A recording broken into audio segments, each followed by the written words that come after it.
here's what it may be hard for people to understand. And this is why this issue of equity is important and why people have to understand why we're going to have a lot of conversation about it.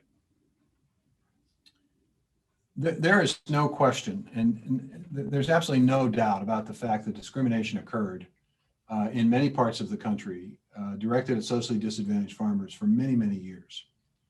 And over the course of time, because of that discrimination, because of acts where people were denied loans or their loans were processed very late in the production season, or their interest rate was higher, or there were other barriers that were placed in front of them that weren't placed in front of other farmers. These farmers basically couldn't get themselves in the same possible circumstance to be as productive as other farmers have been. So over time, the gap between these folks who had full advantage of all of the programs at USDA on a timely way and those who didn't has grown.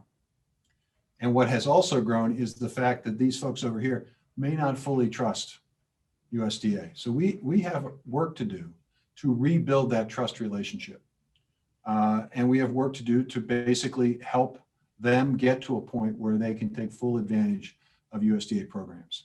So we want to go the extra mile as it relates to COVID, because we want to send a message that we get it.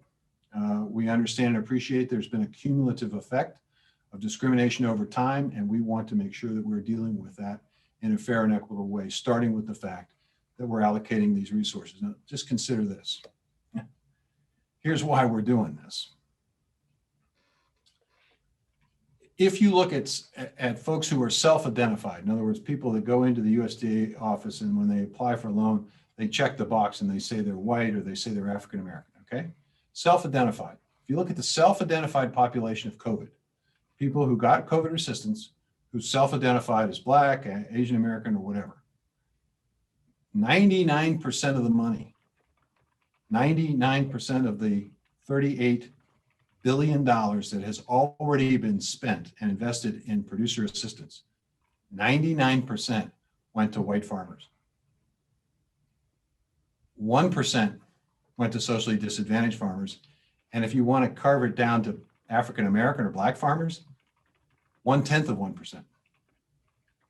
So I wasn't great in math, but I was good enough to think, maybe we need to make sure we did everything we need to do to make sure that folks had a chance to participate. So 99% of $38 billion went to one group. And surely, those folks are the big producers and they got lots of acreage. No question that they're entitled to help. But my guess is if we had better outreach, those percentages would be different. Now, I don't know how much different they'd be, but I'm pretty sure that Black farmers would get more than 1/10 of 1% of the resource. We'll see.